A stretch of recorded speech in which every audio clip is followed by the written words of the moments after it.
hanggang magkauban. Hanggang sa katandaan mo ay ako siya, at hanggang sa magkauban ay dadalhin kita. Ginawa kita at aking dadalhin ka, aking dadalhin at ililigtas ka. Isayas 46:4.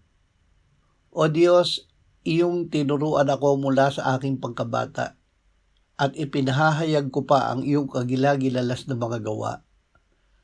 Kaya't maging sa pagtanda at pagkakaroon ng mga uban, O Diyos, huwag mo akong pabayaan, hanggang sa aking maipahayag ang iyong kalakasan sa lahat ng darating na salinlahi, ang iyong kapangyarihan sa bawat isa na darating, at ang iyong katuwiran, O Diyos, ay umabot sa mataas na kalangitan.